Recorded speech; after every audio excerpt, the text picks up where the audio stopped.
Hello everyone, so today I thought it'd be interesting to show you some samples that I've knitted over the last few months or so.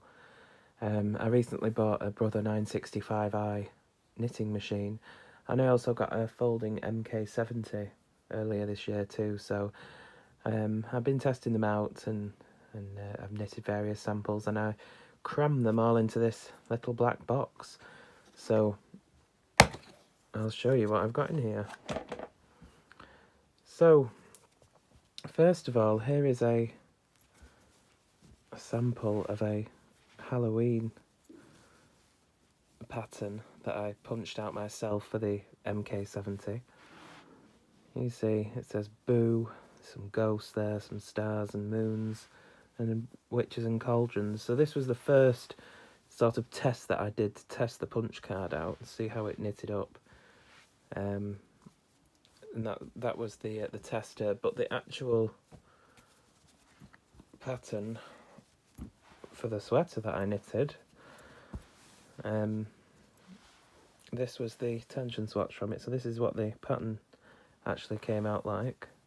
You can see I've got the stripes there for the row measurement, and those two orange yarn tags are for measuring the stitches. So obviously that's disregarded the pattern a bit, but that overall that's what the pattern came out like.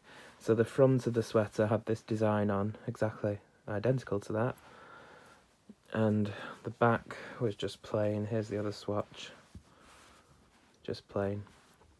And then the sleeves, 2/3 of the way up, was stripy like this. Again, these are just the row measurement yarn tags, and there's the stitch measurement yarn tags. But yeah, this stripe sequence was how the sleeve was knitted, and the last third of the sleeve had just black like that. So it was a black back, 2/3 of the sleeve stripy with the rest of the sleeve black at the top of the shaping, and the front was this lovely fair pattern. So that's that. Here is something I knitted using my Garter carriage. This was done in double knit. This was actually a hand knit pattern, and that's the back actually. That's the right side. Excuse me. Yeah, here's the this lovely pattern. It was from a hand knit design. It's got a bit of moss stitch there and a bit of basket weave, and just looks quite interesting. I think that'd look nice in a blanket or even a cardigan or something. That'd be nice. That was that one. There's some lace here. This was a pattern that I found from a punch card book. This one was me testing out the colour changer. So that's just one of the single bed colour changer designs that came with the colour changer. So there's one, and here's another one.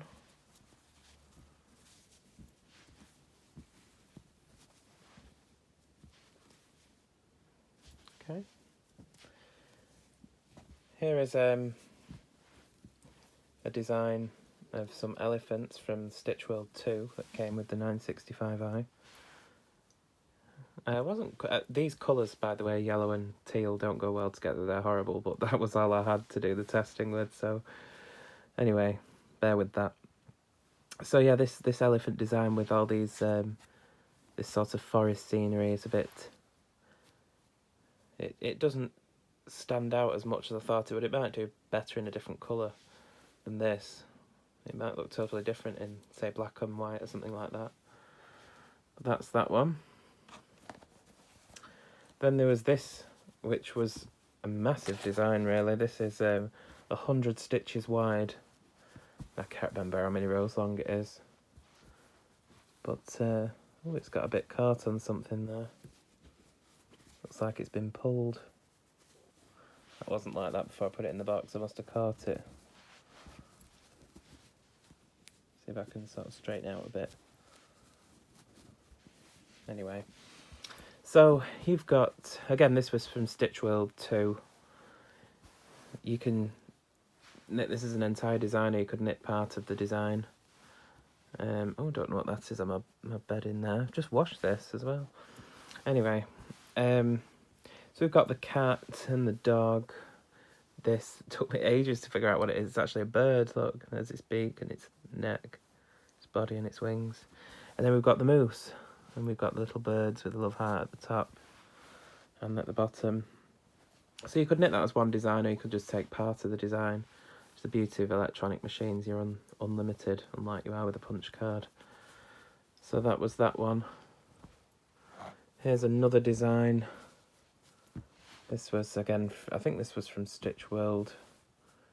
Possibly Stitch World 2, but I think this was just from the first Stitch World book. And that's upside down, is it? No, that was the right way around. There we go.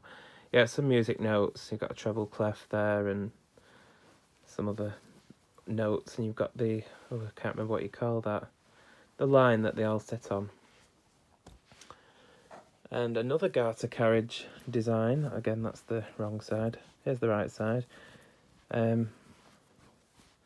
So we've got this with some ribbing here at the top and bottom, which has obviously distorted it because ribbing pulls in.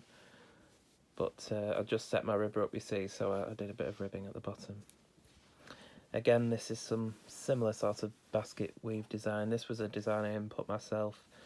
I got it from a Brother automatic carriage pattern book. That's that one.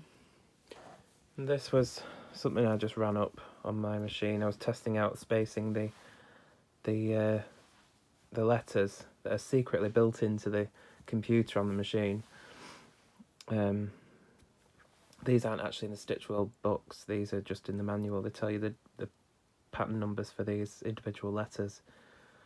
So this was actually a design I input from the internet. The I love you part and the jack was the built-in letters that you have to input individually, and it took me a while to figure out how to space them properly because it doesn't give you any chart for these letters, so it just tells you how wide it is and how tall it is, so it's a bit difficult sometimes.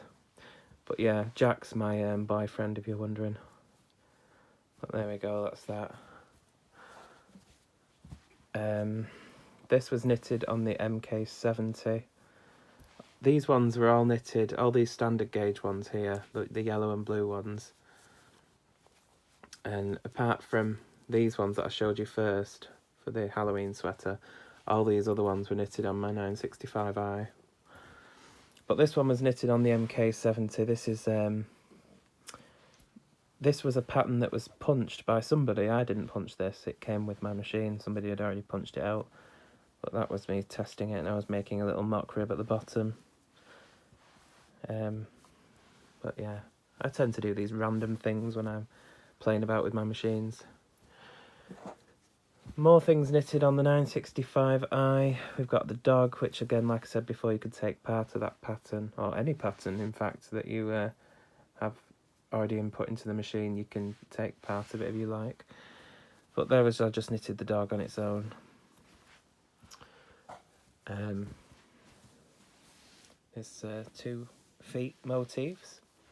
There's actually only one that's programmed in, and I gave it space to knit 2 and reverse one of them so they'd sit back side by side. Something went a bit wrong here, I don't know what I did there. But anyway, the rest of it's correct. We've got some cherries. This was me testing out the mirror reflection button. You tell her this is my first electronic machine. After 15 years, I've only just moved on to electronic knitting machines. Again, testing out some letters that you have to input individually, wherever you want to add them in. Amy and Beth are my 2 friends. Or 2 of my friends, should I say. I've got more than 2 friends, obviously, but... Here's a pattern that I input manually as well, using the black and white buttons. It took about 45 minutes. I think it was about 60 stitches wide, and I think it was possibly 70 something rows long. I can't remember exactly, but it's a nice design of a dog. It'd better suit intarsia, that, because there's very long floats, you see. Like here. That's very, very long for Fair Isle. You could latch those up and prevent them from pulling, but yeah, it's more of an intarsia design, that, but I was just playing around inputting random designs that I could find. But there we go, that's that. And here's another one that I knitted up for my boyfriend. I was gonna make him a pillow, but I ran out of this colour of yarn, so that never ended up happening. But I still plan to do it. You see the two elephants here that I took from part of a pattern, and this here is one of those, but doubled the width and height to make it bigger. I didn't actually realise that elephants don't tend to have two babies at once. So maybe I'll just do the one. But there's that same design from the other one here. I love you. I think we're nearly at the end. Here's another Garter carriage design. I'm not sure that's the right side. Bit of garter stitch at the bottom.